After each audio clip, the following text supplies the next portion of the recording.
Bismillahirrahmanirrahim. Assalamualaikum warahmatullahi wabarakatuh.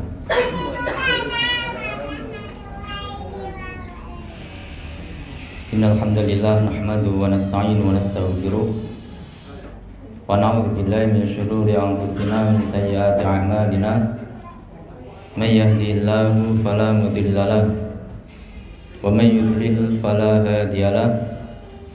Asyhadu an la ilaha illallah wahdahu la syarika lah wa asyhadu anna Muhammadan 'abduhu wa rasuluh.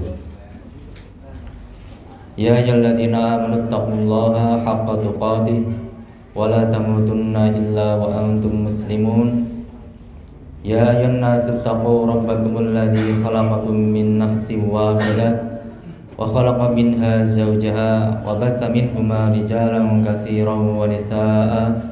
Wattaqullaha alladzi tasaaluna bihi wal arham innallaha kana 'alaikum raqiba.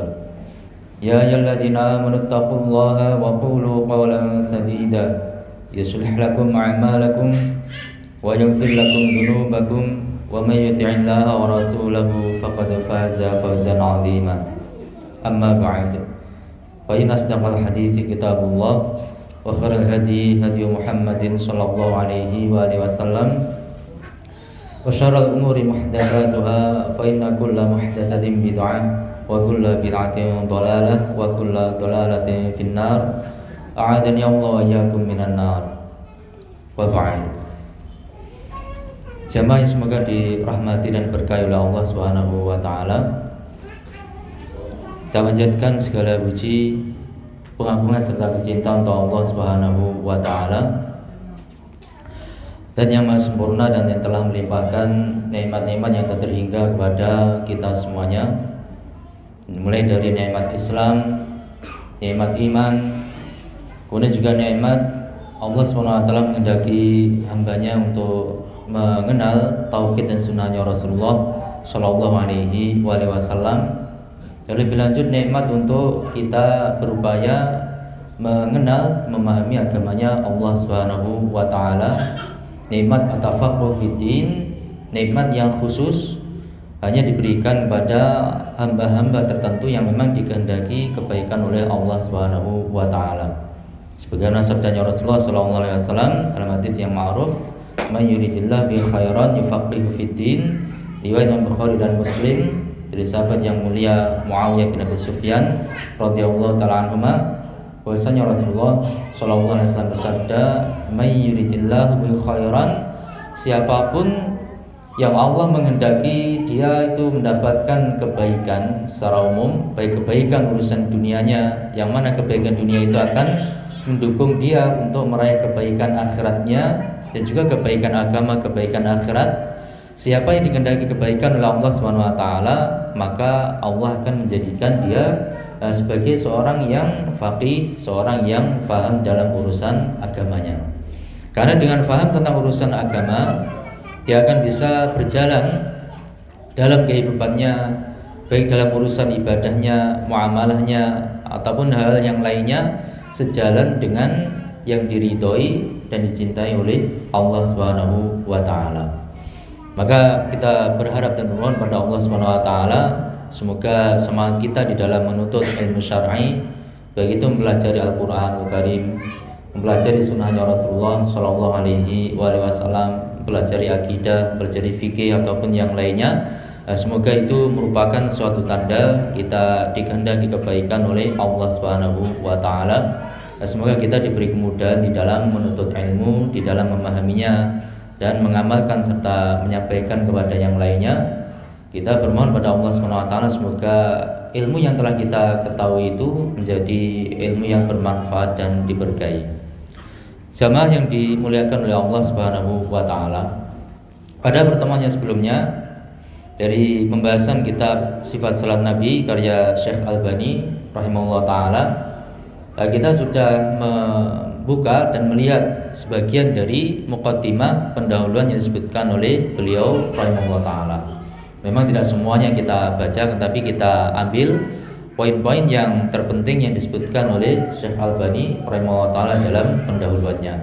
Maka insyaallah pada pertemuan malam hari ini kita mulai masuk dalam pembahasan terkait sifat sholat Nabi, yakni sifat sholat sebagaimana yang diajarkan oleh Rasulullah Shallallahu Alaihi Wasallam, baik lewat sabda beliau Shallallahu Alaihi Wasallam ataupun lewat pengajaran, yakni praktek dari beliau Shallallahu Alaihi Wasallam. Ini kita mulai di halaman 93, di halaman 93. Adapun metode yang insya Allah akan kita gunakan dalam kita murajaah kitab sifat salat Nabi karya Syekh Albani rahimahullah taala, ya selain kita membaca keterangan dari Syekh Albani rahimahullah taala, yang mana kitab sifat salat Nabi Sallallahu Alaihi Wasallam ini adalah sebuah kitab yang isinya murni berisi dalil-dalil dari hadis-hadisnya Nabi Sallallahu Alaihi Wasallam, yang mana menurut ijtihadnya Syekh Albani rahimahullah taala ini semuanya adalah hadis-hadis yang sahih ataupun hasan, intinya sabit, valid sampai kepada Rasulullah Sallallahu Alaihi Wasallam, tentu sesuai dengan hasil dari ijtihad dari Syekh Albani rahimahullah taala.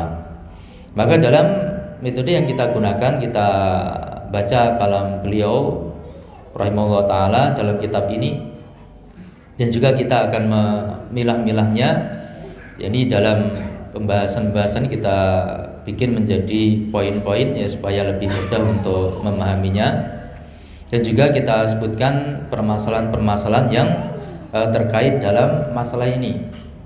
Kalau ada khilaf di antara para ulama kita sebutkan secara sekilas, sehingga kita dalam permasalahan itu kita mengetahui bahwasanya hal ini bukan hanya suatu pendapat yang difahami sendiri oleh Syekh Albani rahimahullah taala langsung dari hadisnya Rasulullah Shallallahu Alaihi Wasallam tanpa pemahaman ulama terdahulu. Tidak demikian, tapi kita akan tunjukkan bahwasanya apa yang beliau sampaikan ini juga secara umum sudah didahului oleh para ulama rahmatullahi alaihim ajmain yang sebelumnya. Dalam sebuah kitab disebutkan bahwasanya ya secara umum bisa kita katakan tidaklah Syekh Albani rahimahullah taala itu berpendapat dengan suatu pendapat, melainkan beliau telah didahului sebelumnya oleh para ulama rahmatullahi alaihim ajmain. Ima dalam permasalahan yang disepakati oleh para ulama, atau bisa juga dalam permasalahan yang masih diperselisihkan, ada perbedaan pendapat di antara para ulama rahmatullahi alaihim ajmain. Maka insya Allah akan kita sebutkan masalah-masalah tersebut, baik yang disepakati oleh para ulama rahmatullahi alaihim ajmain, kita sebutkan siapa ulamanya yang menukilkan kesepakatan. Kalau ada perselisihan kita sebutkan secara ringkas perbedaan pendapat yang ada dan mana yang rajih dalam pendapat tersebut. Jamaah yang dimuliakan oleh Allah Subhanahu wa taala, dan dalam pembahasan terdahulu tentang adab berbeda pendapat, kita sudah pelajari bahwasanya khilaf itu, perbedaan pendapat para ulama itu berbeda-beda, bertingkat-tingkat. Yang pertama ada khilaf yang syadz, khilaf yang nyeleneh, dan ini tidak dianggap. Khilaf yang nyeleneh tidak dianggap. Ada sebagian ulama berpendapat yang berbeda, menyelisih mayoritas para ulama. Kemudian pendapatnya itu jelas menyelisih dalil yang sahih ya dari Rasulullah Shallallahu Alaihi Wasallam. Maka ini khilaf yang syadz, khilaf yang nyeleneh, tidak dianggap.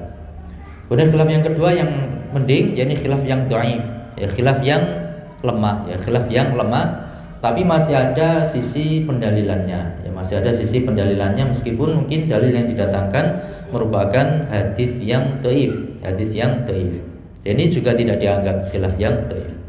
Yang ketiga khilaf yang qawi, khilaf yang kuat, dan ini yang mu'tabar, yang dianggap, khilaf yang mu'tabar yang dianggap di antara para ulama rahmatullahi ajmain, yang mana di situ diberlakukan kaidah la ingkara fi masailil ijtihad, tidak ada pengingkaran dengan cara yang keras dalam masalah perbedaan ijtihad di antara para ulama rahmatullahi ajmain. Itu berlaku kalau khilafnya khilaf yang qawi, khilaf yang kuat, khilaf yang mu'tabar di antara para ulama rahmatullahi alaihim ajmain. Khilaf yang mu'tabar kita sebutkan masing-masing pihak ada mendatangkan dalilnya sendiri-sendiri. Ima terjadi perbedaan tentang sahih atau dhaifnya suatu hadis, atau sama-sama sahih menurut kedua belah pihak, tapi beda di dalam cara menggabungkan, mengkompromikan pengertian di antara hadis-hadis yang tampaknya itu bertentangan ataupun hal-hal yang lainnya, sehingga terjadi perbedaan hasil ijtihad di antara para ulama rahmatullahi alaihim ajma'in.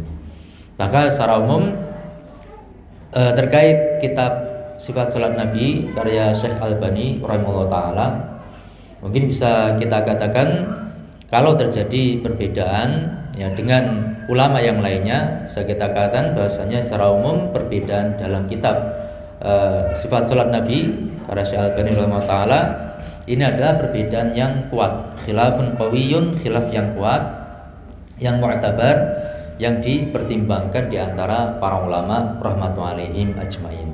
Nanti terkadang kita bisa jadi akan berbeda dalam mentarjih suatu permasalahan, baik terkait sahih tidaknya suatu hadis. Ya kadang kita mungkin setelah membahas kita condong pendapat Syekh Albani rahimahullah taala, karena juga condong pada pendapat yang lain seperti Syekh Muqbil Al-Wadi'i rahimahullah taala ataupun pendapat ulama yang lainnya. Tapi ini dalam ranah khilaf yang qawi, khilaf yang mutabar di antara para ulama rahmatullahi alaihim ajmain. Begitu pula terkait masalah tarjih fikihnya, ya mungkin terkadang kita sama dengan beliau rahimahullah taala, terkadang mungkin kita anak condong pada pendapat yang lain, itu insyaallah akan kita sebutkan. Tapi secara umum bisa kita katakan khilaf atau masalah-masalah yang disebutkan Syekh Albani rahimahullah taala dalam sifat salat Nabi, kalau ada perbedaan pendapat insyaallah termasuk khilaf yang qawi, khilaf yang kuat, khilaf yang mu'tabar di antara para ulama rahmatullahi alaihim ajmain. Dan kita memuliakan seluruh para ulama rahmatullahi alaihim ajmain, tidak berlebihan kepada satupun di antara mereka, tidak ta'assub, tidak fanatik kepada satupun di antara para ulama tersebut. Kita akui semuanya memiliki keutamaan, semuanya adalah para ulama Ahlussunnah wal Jamaah rahmatullahi alaihim ajmain. Jamaah yang dimuliakan dan diberkahi oleh Allah Subhanahu wa taala. Di halaman 93 kita masuk dalam bab menghadap ke arah Ka'bah atau kiblat. Kalau di aslinya dalam kitab Sifat Salat Nabi, Syekh Albani rahimahullah menggunakan ungkapan istiqbalul Ka'bah, menghadap ke Ka'bah, menghadap ke Ka'bah. Tapi kalau kita lihat kitab-kitab fikih para ulama rahmatullahi ajmain, umumnya dan seringnya para ulama ahli fikih itu menggunakan ungkapan istiqbalul qiblat, menghadap kiblat, ya menghadap kiblat. Itu bisa lihat di kitab fikih Hanafiyah atau Malikiyah ataupun Syafi'iyah ataupun Hanabilah. Nanti biasanya ungkapan yang mereka gunakan itu istiqbalul qiblat, menghadap kiblat. Dan memang kiblat yang dimaksudkan tentu saja adalah Ka'bah yang ada di Masjidil Haram, berada di kota Mekah. Jadi maksudnya adalah sama. Cuma Ka'bah disebutkan sebagai kiblat, kiblatnya kaum muslimin, liqbalin nasi 'alaiha, karena manusia yaitu kaum muslimin itu ketika sholat itu menghadap ke arah kiblat, menghadap ke arah Ka'bah. Sehingga karena itulah Ka'bah itu disebut dengan istilah kiblat, istilah kiblat. Di sini ada beberapa poin pembahasan. Jadi dalam masalah menghadap ke arah Ka'bah atau kiblat ini bisa kita bagi menjadi 4 pembahasan, ya 4 pembahasan. Pembahasan yang pertama membahas tentang hukum menghadap ke arah Ka'bah ketika sholat, ya, ketika sholat. Kemudian pembahasan yang kedua membahas tentang adanya beberapa pengecualian pada kondisi-kondisi tertentu di mana diperbolehkan untuk sholat tanpa menghadap ke kiblat. Ini pada kondisi-kondisi tertentu. Kemudian pembahasan yang ketiga akan membahas tentang apa yang dimaksudkan dengan menghadap ke kiblat. Apa yang dimaksudkan dengan menghadap ke kiblat. Pembahasan yang keempat membahas tentang bagaimana sekiranya terjadi kesalahan ijtihad ketika seorang itu mencari arah kiblat, ternyata keliru, ya ternyata keliru. Ini 4 pembahasan yang disebutkan oleh Syekh Albani rahimahullah taala. Dan mungkin pada pertemuan malam hari ini kita akan murajaah bersama pembahasan yang pertama dan pembahasan yang kedua. Jadi tentang hukum menghadap kiblat ketika sholat. Kemudian juga yang kedua tentang pengecualian pada kondisi tertentu. Pengecualian pada kondisi tertentu di mana diperbolehkan untuk sholat tanpa menghadap kiblat. Jamaah yang dimuliakan oleh Allah Subhanahu wa taala. Nah, maka di sini beliau Syekh Albani rahimahullah memulai dengan pembahasan tentang menghadap ke arah Ka'bah atau ke arah kiblat. Kenapa beliau memulai dengan pembahasan ini? Karena masalah menghadap kiblat itu termasuk dalam pembahasan terkait syarat-syarat sahnya sholat. Ini terkait pembahasan tentang syarat-syarat sahnya sholat. Dan yang namanya syarat itu tentu harus dipenuhi terlebih dahulu sebelum masuk ke perbuatan yang disyaratkan. Kayak di antara syarat seperti berwudu, harus wudu dulu baru sholat, bukan sholat dulu baru berwudu. Maka demikian pula masalah menghadap kiblat ini dibahas terlebih dahulu oleh Syekh Albani rahimahullah taala. Syarat-syarat sholat yang sholat kita sudah mengetahui. Yang pertama yaitu masuknya waktu sholat. Kalau sholat bukan pada waktu yang telah ditentukan maka sholatnya tidak sah. Kemudian syarat yang kedua suci dari najis, badannya ataupun pakaiannya dan juga tempat yang digunakan untuk sholat harus suci dari najis. Kemudian syarat yang ketiga yakni harus suci dari hadas kecil maupun hadas besar. Kemudian syarat yang keempat harus menutup aurat, harus menutup aurat di dalam sholat tersebut. Kemudian syarat yang kelima, syarat sahnya sholat yang kelima menghadap kiblat, Yang keenam dan yang terakhir yakni berniat, niat dalam hati untuk menentukan sholat apa yang hendak dia kerjakan tersebut lillahi ta'ala, karena Allah Subhanahu wa ta'ala. Masalah syarat yang pertama sampai ke 6 tentu ini sebelum apa? Sebelum kita menjelang melaksanakan sholat. Maka itu tidak dibahas oleh Syekh Albani rahimahullah ta'ala. Tapi beliau mulai masuk pembahasannya di syarat yang kelima, yakni istiqbalul Ka'bah, menghadap ke Ka'bah. Dan nanti juga beliau akan membahas tentang masalah berniat. Kalau masalah niat beliau membahas secara ringkas, tapi masalah menghadap Ka'bah ini pembahasan beliau rahimahullah ta'ala agak panjang. Baik, kita mulai di sini. Pembahasan yang pertama tentang hukum menghadap Ka'bah. Di sini ada dua permasalahan. Permasalahan. Masalah yang pertama, bagaimana hukum menghadap kiblat atau bagaimana hukum menghadap Ka'bah. Para ulama rahmatullahi ajmain menyatakan bahwasanya menghadap Ka'bah itu ketika sholat itu merupakan salah satu syarat di antara syarat-syarat sahnya sholat. Jadi kalau seorang sholat tanpa menghadap kiblat, tanpa menghadap Ka'bah, maka sholatnya tidak sah. Tidak sah. Ini hukum asal secara umum. Yang namanya sholat itu supaya sah harus dikerjakan dengan menghadap ke Ka'bah, menghadap ke kiblat. Dalil dalam masalah ini disebutkan oleh para ulama dari Al-Quran, dari As-Sunnah, kemudian juga kesepakatan para ulama rahmatullahi alaihim ajmain. Jadi para ulama itu telah sepakat bahwasanya menghadap kiblat itu merupakan syarat sahnya sholat, baik sholatnya itu sholat wajib maupun sholatnya itu sholat sunnah. Ini hukum asal. Bukan hanya sholat wajib yang disyaratkan harus menghadap kiblat, tapi juga sholat sunnah. Supaya sah sholat sunnahnya harus dengan menghadap kiblat. Ini hukum asal. Dan ini disepakati oleh para ulama rahmatullahi alaihim ajmain. Di antara yang menukilkannya Al-Imam Ibnu Hazm rahimahullah ta'ala dalam Maratibul Ijma', kemudian juga Imam An-Nawawi rahimahullah ta'ala dalam Al-Majmu', kemudian juga Imam Ibn Rushd Al-Maliki rahimahullah ta'ala ini dalam Bidayahul Mujtahid, dan juga para ulama yang lainnya rahmatullahi alaihim ajmain menukilkan kesepakatan para ulama bahwasanya sholat itu, sholat wajib maupun sholat sunnah harus menghadap ke kiblat, harus menghadap ke Ka'bah. Kalau tidak menghadap Ka'bah maka sholatnya tidak sah. Ini dengan kesepakatan para ulama rahmatullahi alaihim ajmain. Adapun dalil dari Al-Quran, bisa Anda melihat di halaman 95, ya, di halaman 95. Di situ Syekh Al-Albani rahimahullah taala menyebutkan firman Allah Subhanahu wa taala di surah Al-Baqarah ayat 144. Ya, surah Al-Baqarah 144. Allah Subhanahu wa taala berfirman, "Qad nara taqallubaka wajhika fis sama." Qad nara, sungguh kami, yakni Allah Subhanahu wa taala telah melihat taqalluba wajhika, berbolak-baliknya wajah engkau wahai Rasul, fis sama, melihat ke arah langit.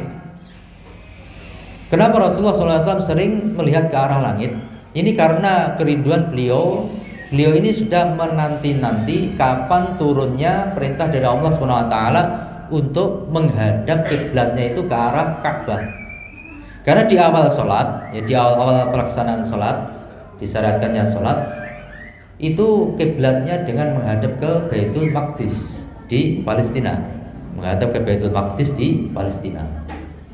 Baik ketika beliau masih di Makkah sebelum hijrah, ya, beliau sholatnya ya dengan menghadap ke Baitul Maqdis. Tapi di situ dipakai cara oleh Rasulullah SAW. Jadi apa? Beliau pakai cara, beliau menghadap ke Ka'bah, sekiranya lurus ke arah Baitul Maqdis, sehingga menghadap Baitul Maqdis tapi juga sekalian menghadap ke Ka'bah.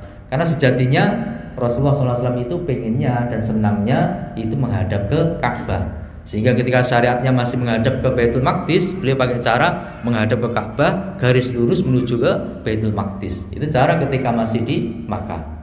Tapi ketika sudah hijrah ke Madinah, cara ini tidak mungkin lagi. Karena Madinah posisinya di utaranya Makkah, sementara Baitul Maqdis posisi di baratnya Madinah, di arah barat Madinah. Tidak mungkin pakai cara seperti tadi. Jadi ini disebutkan dalam riwayat Bukhari, ya, ini berlaku selama 16 bulan lebih, ya, antara 16 sampai 17 bulan di Madinah. Rasulullah SAW itu sholatnya menghadap ke Baitul Maqdis, menghadap ke Baitul Maqdis. Jadi sering Rasulullah SAW itu melihat ke arah langit, nunggu-nunggu, beliau merindukan kapan ini akan turun perintah dipalingkannya kiblat dari asalnya menuju ke Baitul Maqdis, kapan dipalingkan menuju ke Baitullah Ka'bah di Makkah Al-Mukarramah. Ini dilihat oleh Allah Subhanahu wa taala. Setelah itu Allah Subhanahu wa taala berfirman, "Falan waliyannaka qiblatan tardaha." Maka sungguh benar-benar kami Allah Subhanahu wa taala akan memalingkan engkau wahai Rasul kiblatan ke suatu kiblat tardaha yang engkau meridhoinya, yaitu ke Ka'bah. Jadi melihat kerinduan Rasulullah SAW seperti itu, yang mana beliau adalah makhluk yang paling mulia, makhluk yang paling dicintai oleh Allah Subhanahu wa taala, maka Allah menjanjikan pasti akan Allah palingkan kiblat itu menuju ke Ka'bah yang telah diridai oleh beliau sallallahu alaihi wasallam. Dan langsung kelanjutan ayatnya, fawalli wajhaka syatral masjidil haram. Maka hendaklah engkau wahai Rasul memalingkan wajah itu maksudnya bagian depan dari badan kita, ya, maksudnya wajah itu bagian depan dari badan kita. Arahkan bagian depan badanmu ya Rasul, syatral masjidil haram, ke syatr, yakni ke arah Masjidil Haram. Dan Masjidil Haram tempatnya Ka'bah al-Musyarrafah di situ.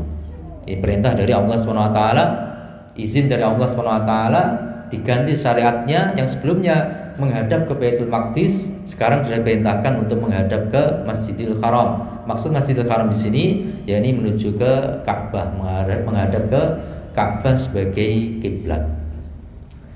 Baik, ini perintah dari Allah Subhanahu wa taala kepada Rasulullah sallallahu alaihi wasallam. Wa haitsu ma kuntum fawallu wujuhakum syatra. Kemudian perintah kepada kaum muslimin, wa haitsu ma kuntum, dan dimanapun kalian berada wahai kaum muslimin, di daratan, di lautan, ketika di arah barat, di arah timur, di arah selatan, di arah utara, di arah manapun kalian berada, wa wujuhakum, adalah kalian menghadapkan wajah-wajah kalian ketika sholat, maksudnya syatrah, menuju ke arah Masjidil Haram. Jadi perintah kepada Rasulullah SAW, kemudian lanjutkan perintah kepada kaum muslimin ketika sholat hendaknya menghadap ke Masjidil Haram, menghadap ke Ka'bah. Dan ini ada rahasianya. Kenapa tidak sedari awal Allah SWT itu mensyariatkan langsung menghadap ke Ka'bah? Kenapa kok menghadap ke Baitul Maqdis dulu? Ini tujuannya untuk menguji keimanan para manusia yang ada ketika itu. Kalau memang dia benar-benar beriman pada Allah SWT, taat kepada Rasulullah SAW, dia tidak akan berat untuk mengikuti apapun yang disyariatkan dan ditentukan oleh Rasulullah SAW. Nah, nyatanya ketika benar-benar kiblat itu dipindahkan dari Baitul Maqdis menuju ke Ka'bah, ya, sebagian orang itu merasa keberatan, yaitu orang-orang yang ada penyakit dalam hatinya merasa keberatan dengan hal ini. Beda dengan orang yang benar-benar beriman kepada Allah SWT. Begitu ada perintah untuk kiblatnya dipalingkan ke Ka'bah, ya langsung mereka memalingkan, yakni sholatnya menuju ke Ka'bah, tidak ada keberatan sedikit pun. Sami'na wa ta'na, mendengar dan taat kepada Allah SWT dan Rasulullah SAW. Baik. Maka itu dalil dari Al-Quran Al-Baqarah ayat 144. Kemudian dalil dari sunnah, kita lihat di sini, yakni dua hadis disebutkan oleh Rasulullah oleh Syekh Albani rahimahullah taala dari Rasulullah sallallahu alaihi wasallam. Dua hadis ini. Hadis yang pertama, kita baca Arabnya. Karena Rasulullah sallallahu alaihi wasallam idza qama ila sholati, Rasulullah sallallahu alaihi wasallam itu kalau beliau berdiri menuju ke salat, ya, ketika hendak mendirikan salat, istaqbalal Ka'bata, beliau menghadap ke Ka'bah.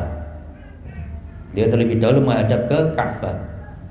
Ini berlaku fil fardhi wan nafli, baik ketika sholat wajib maupun ketika sholat sunnah. Ini disebutkan di sini di awal perkataan Syekh Albani rahimahullah taala.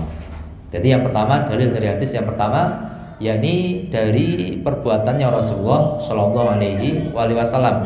Jadi catatan kaki disebutkan bahwasanya perbuatan beliau ketika sholat wajib maupun sholat sunnah menghadap ke Ka'bah ini adalah sudah mutawatir, ya, sudah mutawatir dari Rasulullah Shallallahu Alaihi Wasallam. Datang dari banyak sekali hadis dan itu dipastikan tentang kesohihannya dari Rasulullah Shallallahu Alaihi Wasallam.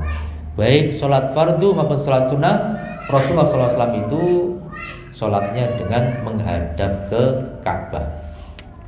Ini hadis yang pertama yang beliau sebutkan dari perbuatan Rasulullah Shallallahu Alaihi Wasallam. Lalu hadis yang kedua, kelanjutan di sini berupa perintah. Perintahnya Rasulullah Shallallahu Alaihi Wasallam untuk sholat dengan menghadap ke Ka'bah.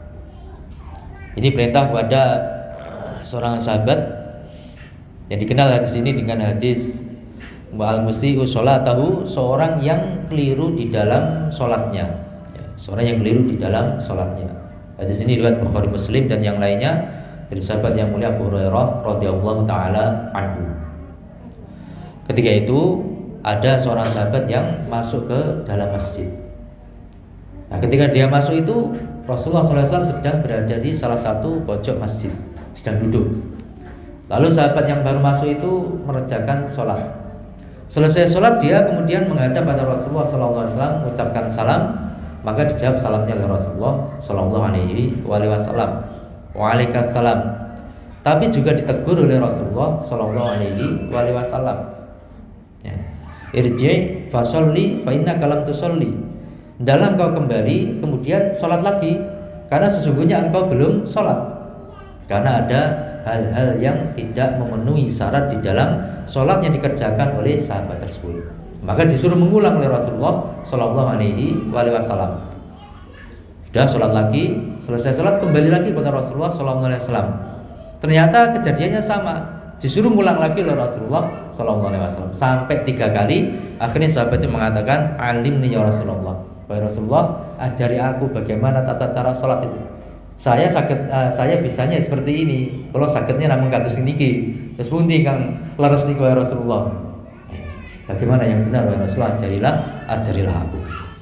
Qala, maka kata Rasulullah sallallahu alaihi wasallam, di sini ada teksnya, idza kumta ila shalah, idza kumta, jika engkau berdiri ila sholati, berdirinya menuju ke sholat, niatannya berdiri itu untuk mengerjakan sholat, fa'asbihil wudu'a, maka hendaklah Anda menyempurnakan wudu. Perintah untuk menyempurnakan wudu, ya, terutama syarat dan rukunnya harus terpenuhi serta hal yang wajib di dalam wudu.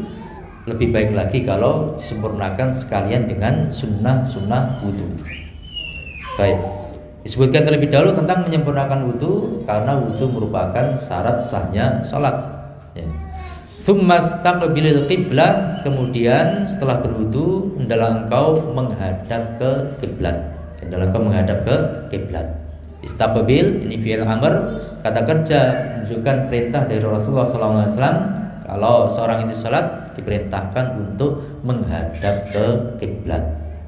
Fakabbir, lalu hendaklah engkau ucapkan takbir Allahu Akbar, yakni takbiratul ihram.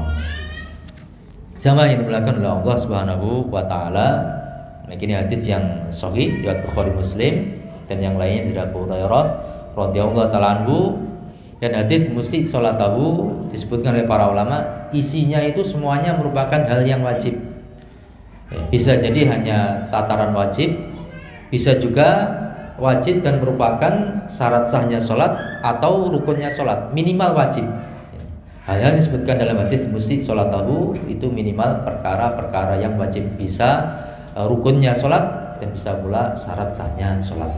Maka berarti menghadap kiblat ini perkara yang wajib karena telah diperintahkan oleh Rasulullah Shallallahu Alaihi Wasallam dan tadi juga telah diperintahkan oleh Allah Subhanahu wa taala.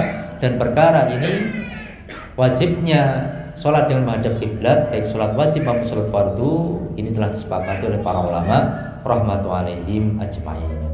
Bahkan mereka sepakat menghadap kiblat ini merupakan syarat sahnya sholat, ya, merupakan syarat sahnya sholat. Baik, ini pembahasan yang pertama atau masalah yang pertama.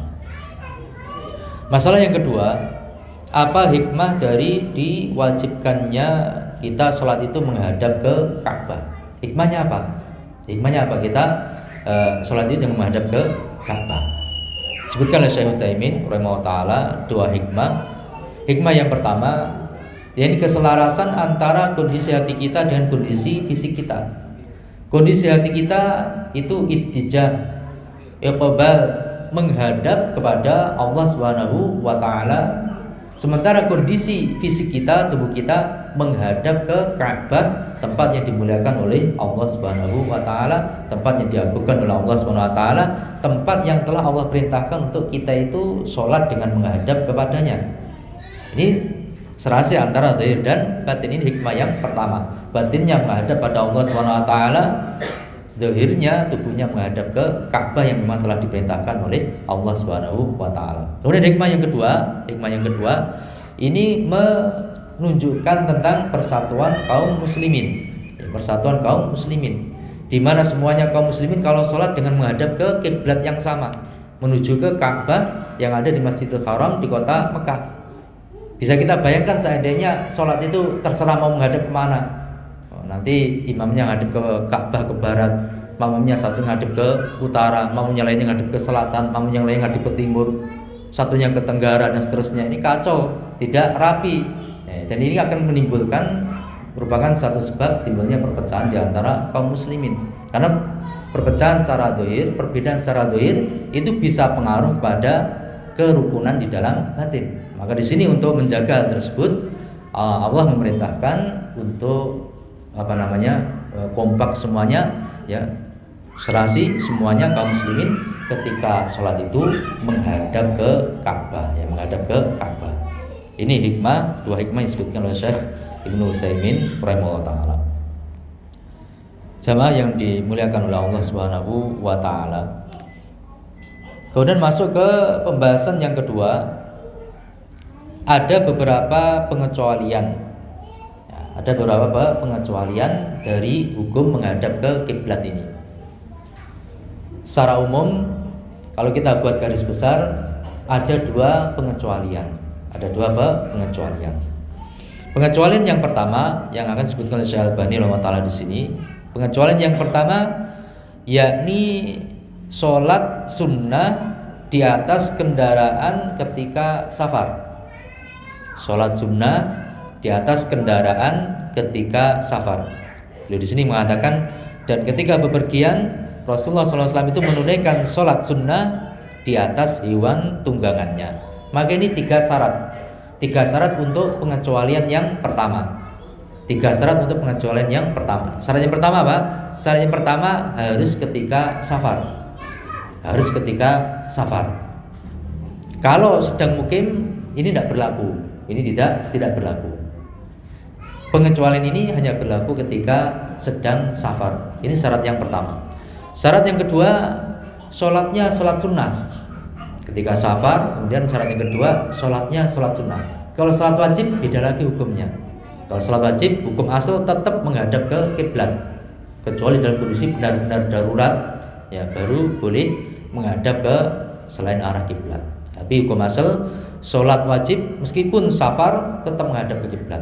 Maka yang dikecualikan di sini sholatnya sholat sunnah. Ini syarat yang kedua. Syarat yang ketiga, sholat sunnahnya ketika safar itu di atas tunggangan, di atas kendaraannya, di atas kendaraannya. Maka kalau tidak naik kendaraan, sedang berjalan atau berada di bawah, ya, dan naik kendaraan, ini tidak berlaku pengecualian ini. Oke. Jadi harus perhatikan ada 3 syarat, dan ini pendapat yang rajih meskipun ada khilaf di antara para ulama rahmatullahi alaihim ajmain. Baik. Jadi syarat yang pertama ketika sedang safar, syarat yang kedua salatnya salat sunnah, syarat yang ketiga dilakukannya di atas hewan tunggangan, di atas hewan tunggangan. Pengecualian yang kedua ketika seorang itu tidak mampu untuk menghadap ke kiblat. Dan ini banyak bentuknya. Ini banyak bentuknya. Di antaranya ketika peperangan, ya, peperangan sedang genting, sedang berkecamuk, ya sudah bertempur antara 2 pasukan, ya tidak mungkin sholat dengan menghadap ke kiblat. Maka sholat dengan apa yang dia mampu. Sebagaimana nanti akan kita baca tentang permasalahan tersebut insyaallah taala. Ataupun juga ketika seorang itu sedang sakit sampai lemah, dan dia posisinya ketika berbaring itu tidak menghadap ke kiblat. Tidak menghadap ke kiblat, mungkin kepalanya di utara, kakinya di selatan, terlentang, kan nggak menghadap kiblat kalau kita di Indonesia. Sementara tidak ada orang yang memutar tubuhnya untuk menghadap ke kiblat. Dan waktu hampir habis, waktu sholat hampir habis, waktu jamak juga hampir habis. Maka boleh orang sakit tersebut dalam kondisi darurat itu dia sholat meskipun tanpa menghadap kiblat, dalam rangka untuk menjaga waktu sholat, jangan sampai sholat di luar waktunya, ima waktu asalnya atau waktu jamaknya. Jadi tunggu sampai waktu jamaknya sudah hampir habis, ya, maka dia kemudian sholat bagaimanapun keadaannya meskipun tanpa menghadap ke kiblat. Atau seorang sedang ada perampok, kemudian dia diikat mungkin di tiang rumahnya atau apa, diikat kuat, tidak bisa geser sama sekali. Masa waktu maghrib nggak bisa, mau wudhu juga nggak bisa, mau apa nggak bisa, itu nggak bisa gerak. Sementara menghadapnya ke arah timur, kita di Indonesia menghadap timur, berarti membelakangi kiblat. Kemudian tengah malam hampir habis waktu jamak dengan isya, ya sudah dia sholat apa adanya, meskipun tanpa wudhu, meskipun menghadap ke timur, karena memang tidak bisa. Untuk menjaga waktu, maka dia sholat dalam kondisi darurat itu meskipun tanpa wudhu, meskipun tanpa menghadap kiblat, karena waktu hampir habis. Karena waktu hampir habis, itu yang dimenangkan waktunya, waktunya. Ataupun kondisi-kondisi yang lainnya, intinya tidak mampu untuk menghadap kiblat, maka gugur kewajiban menghadap kiblat itu bagi dia. Baik. Di sini disebutkan beberapa hadis oleh Syekh Al-Albani rahimahullah taala. Hadis yang pertama, apa yang kita sebutkan tadi, ketika safar beliau sholat sunnah di atas kendaraan, wa yutiru 'alaiha, dan beliau sholat witir di atas kendaraannya pula, haitsu tawajjahat bihi, kemanapun kendaraannya itu mengarah, dengan membawa beliau sallallahu alaihi wasallam syarqan wa gharban, baik ke arah timur ataupun ke arah barat, pokoknya manut mengikuti arah dari kendaraannya. Tapi syaratnya tadi apa? Ketika safar di atas kendaraan, sholatnya sholat sunnah, ya boleh dia sholat ke arah manapun kendaraannya itu menuju, ya ke arah manapun kendaraannya itu menuju.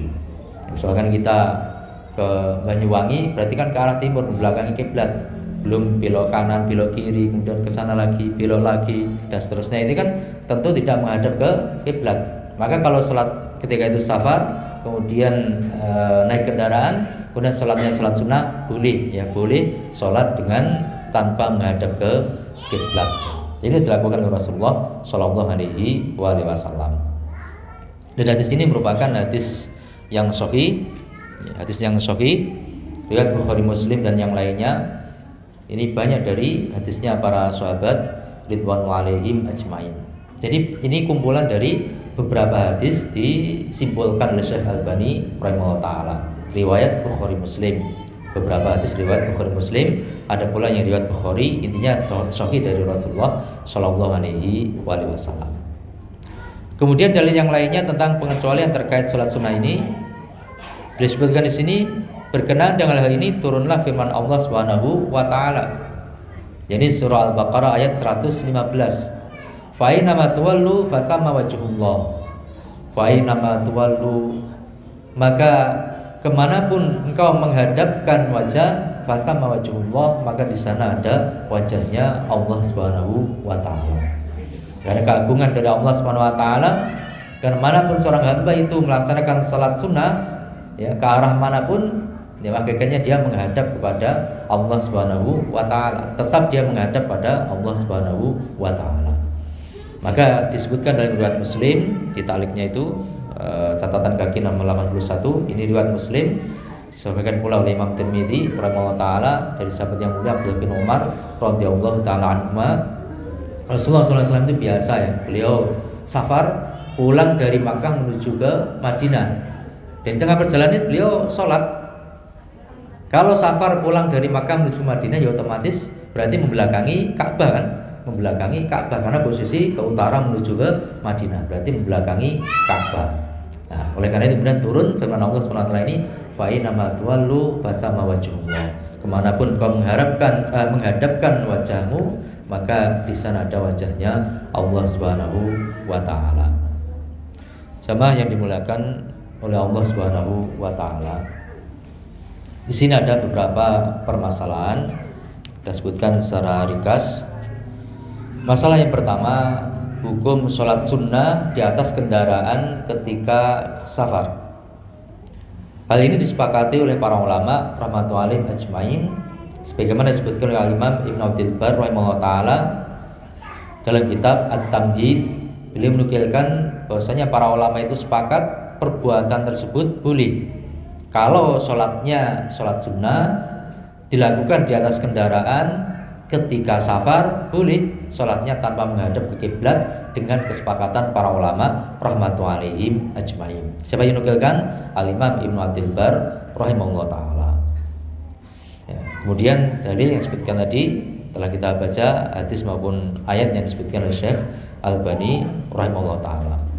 Kemudian masalah yang kedua, kalau sholat witir, kalau sholat witir secara khusus masih ada perbedaan pendapat di antara para ulama rahmatullahi alaihim ajmain. Ulama Hanafiyah berpendapat tidak boleh kalau sholat witir tanpa menghadap kiblat, itu tidak boleh. Jumhur mayoritas para ulama berpendapat boleh. Sebagaimana sholat sunnah yang lainnya, maka sholat witir juga boleh dengan tanpa menghadap ke kiblat. Tapi syaratnya tadi sholat sunnah witir di atas kendaraan ketika safar, maka menurut jumhur mayoritas para ulama boleh sholat witir di atas kendaraan. Dan yang rajih pendapatnya jumhur para ulama rahmatullahi alaihim ajmain. Dalilnya tadi hadis Ibnu Umar radhiyallahu taala anhu riwayat Bukhari, di situ dikatakan apa? Beliau sallallahu alaihi wasallam itu witir di atas kendaraan.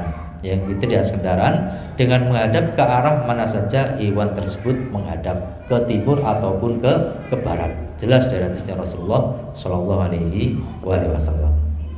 Kemudian masalah yang ketiga, kalau sholat sunnah di atas kendaraan, sholatnya sholat sunnah di atas kendaraan tapi tidak safar, sedang mukim, sedang di wilayah pemukiman kita. Ini masih ada perbedaan pendapat di antara para ulama rahmatullahi alaihim ajmain. Sebagian ulama berpendapat yakni boleh, ya, ada yang berpendapat boleh. Ringkasnya yang rajih pendapatnya jumhur, mayoritas para ulama rahmatullahi ajmain bahwasanya hal ini tidak boleh. Karena ada satu syarat yang hilang, yaitu apa? Safar.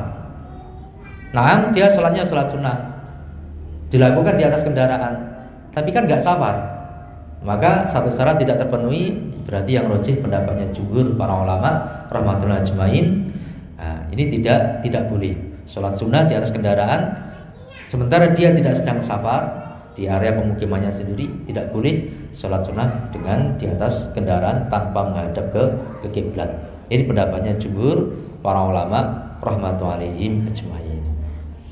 Kemudian masalah yang keempat, sholatnya sholat sunnah juga sedang safar, tapi tidak di atas kendaraan, sambil jalan, sambil jalan. Bisa dipahami? Sholatnya sholat sunnah juga sedang safar, tapi tidak di atas kendaraan, sambil jalan. Ini khilaf diantara para ulama rahmatullahi ajmain.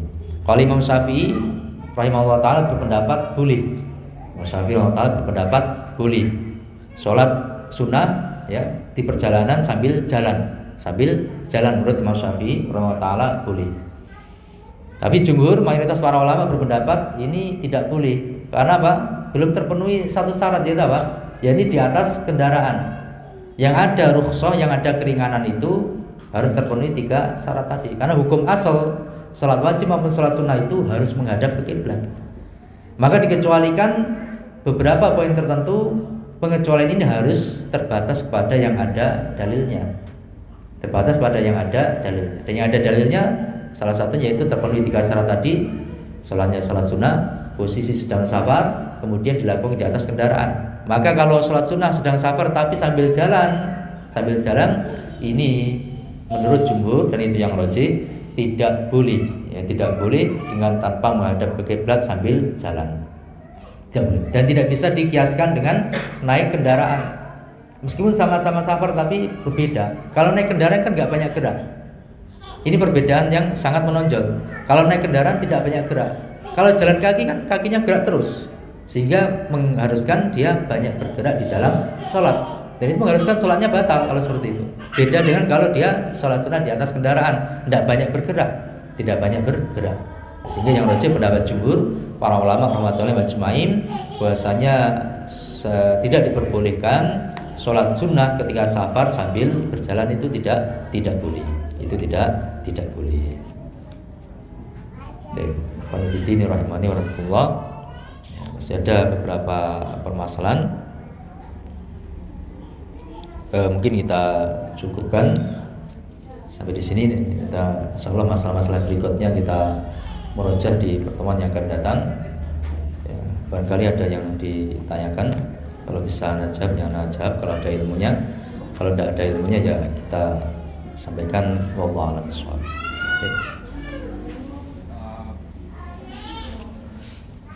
Masalah sholat di kapal. Menghadap ke kiblat. Nah, itu seandainya ada orang masbuk. Nah, ketika dia mau bergabung ke jamaah tersebut, ternyata jamaah tersebut sudah berubah arah kiblatnya, sudah tidak menghadap kiblat lagi. Nah, jamaah yang masbuk ini apakah dia ikut dengan konsekuensi dia memulai sholat dengan tidak menghadap kiblat atau menunggu jamaah tersebut selesai? Berubahnya karena kapalnya ganti haluan. Nah, ini memang masalah muskilah ya, termasuk hal yang kondisi yang sempit, yang darurat ketika seorang di atas as-safinah, di atas perahu. Secara umum para ulama sepakat bahwasanya diperbolehkan sholat di atas perahu, di atas perahu. Cuma jika memang memungkinkan untuk menghadap ke kiblat, jika memungkinkan dengan posisi berdiri dengan menghadap ke kiblat ya sebagaimana sholat biasanya, maka itu yang dilakukan. Tapi jika tidak memungkinkan, ya, maka dia bisa sholat meskipun sholat wajib dengan mengikuti ke arah manapun. Ya. Kalau tidak bisa berdiri, nanti dia bisa duduk, ya bisa duduk. Arah kiblatnya pun kalau memang terlalu banyak perubahan-perubahan, ya sudah dia ikuti saja dari kapal tersebut karena memang kondisinya tidak memungkinkan.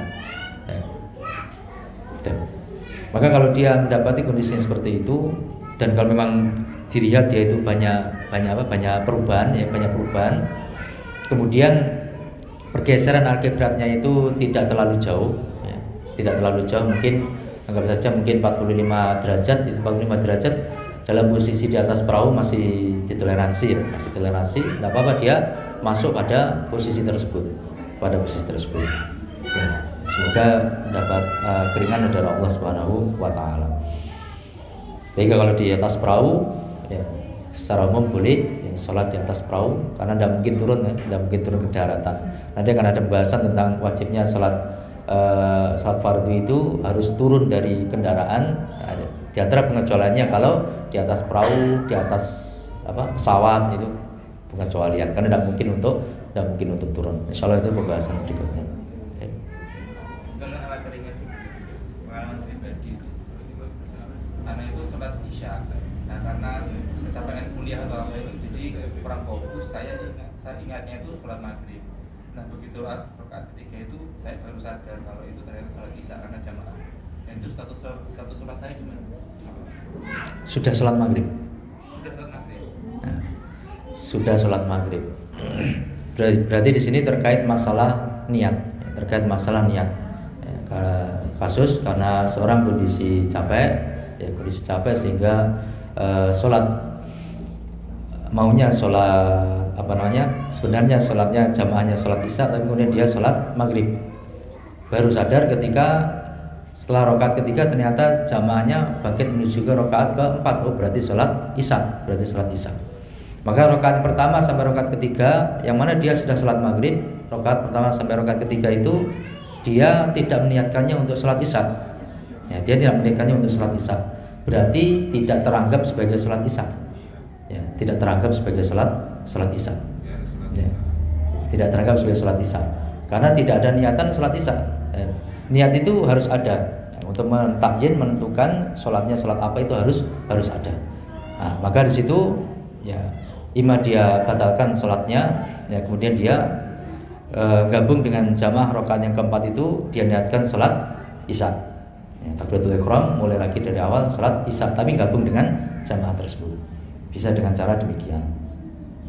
Itu kan sudah berlalu Ustaz. Kejadian seperti itu. Nah, status sholatnya gimana? Saya harus gimana? Ingat sekarang sudah sekian lama. Kuliah dulu. Tapi masih bisa diingat. Hanya itu tok. Tidak ada sholat yang lain. Kalau masih diingat, ya mungkin untuk kehati-hatian bisa dikontrol. Wallahu a'lam bishawab. Ya ada khilaf di antara para ulama masalah itu. Wallahu a'lam bishawab. Baik, ya. Waalaikumsalam warahmatullahi wabarakatuh. Ketika tidur itu kepalanya di posisi mana? Di utara ya. Oke. Itu nanti insya Allah pembahasan di masalah sholat dengan berdiri. Tapi kita sebenarnya secara ringkas di sini, sholat sambil posisi tidur mungkin karena sakit atau yang lainnya. Ini ada tahapannya. Tahapan yang pertama, sholat dengan berbaring miring. Kalau bisa, sholat dengan berbaring miring, kepala di utara, kaki di selatan. Kita di Indonesia ya, kepala di utara, kaki di selatan, kemudian miring ke kanan menghadap ke barat. Ini cara yang pertama, kalau memungkinkan. Kalau tidak memungkinkan, masuk ke cara yang kedua. Kepala di selatan, kaki di utara, miring ke kiri, ke arah barat. Tapi miringnya ke kiri. Ini cara yang kedua. Kalau tidak bisa pula, maka cara yang ketiga.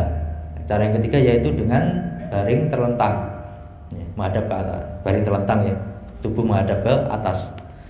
Ya, ini kakinya di barat. Kaki ke arah kiblat, kepala di arah timur. Nah, kemudian kepalanya agak diganjal sedikit supaya kepala itu menghadap ke barat, menghadap ke kiblat. Ini tiga cara secara berurutan. Kalau sholat dikerjakan dengan cara tidur atau berbaring, urutannya seperti itu. Dan sholat ini termasuk ibadah yang sangat agung yang tidak dilepaskan oleh Allah SWT kewajibannya bagi seorang yang masih memiliki akal. Kalau selama masih memiliki akal, kondisi apapun tetap wajib untuk sholat, tapi sesuai dengan kemampuannya masing-masing. Sesuai kemampuan masing-masing.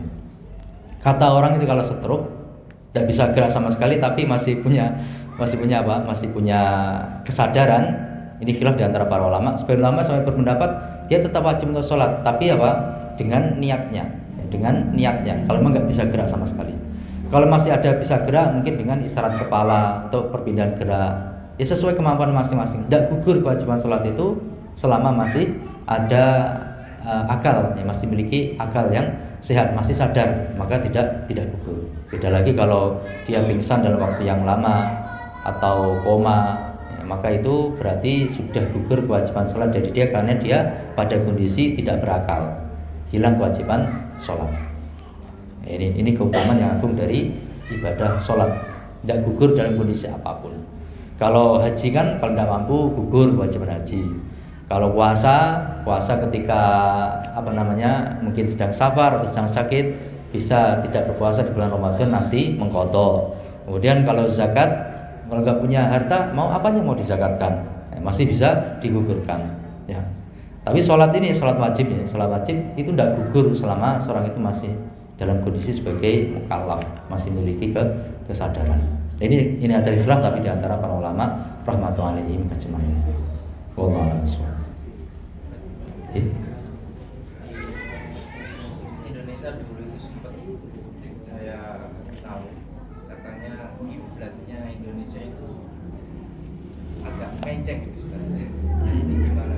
Bahkan sebagai masjid ada yang melakukan menceng itu gimana statusnya?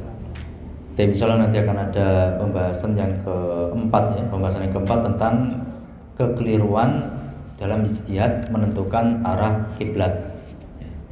Kalau intinya secara ringkas, kalau seorang sholat dengan bisa melihat Ka'bah secara langsung, dia di posisi dalam Masjidil Haram, wajib bagi dia untuk menghadap zatnya Ka'bah.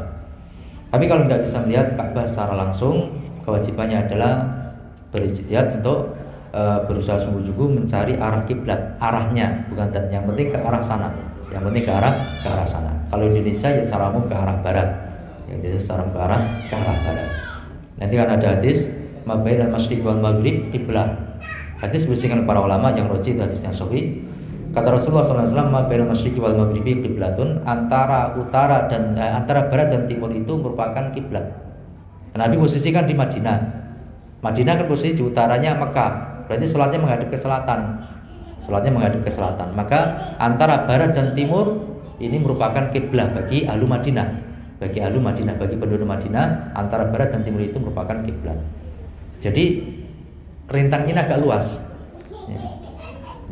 Bukan hanya rentang 90 derajat pada 45 ke sana, tapi antara barat dan timur. Intinya dicari kira-kira antara barat timur berarti menghadap ke selatan. Kalau geser sedikit, ini nanti ada khilaf di antara para ulama rahmatullahi ajmain.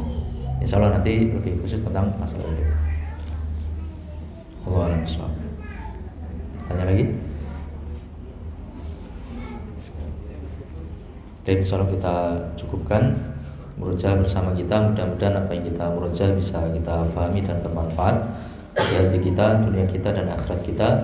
Kalau ada benarnya dari Allah Subhanahu wa taala, kalau ada kelirunya karena keterbatasan ilmu ana, semoga diampuni oleh Allah Subhanahu wa taala. Kurang lebihnya mohon maaf. Subhanakallahumma wa bihamdika asyhadu an la ilaha illa anta wa atubu ilaik. Wa akhiru da'wana alhamdulillahi rabbil alamin. Wassalamualaikum warahmatullahi wabarakatuh.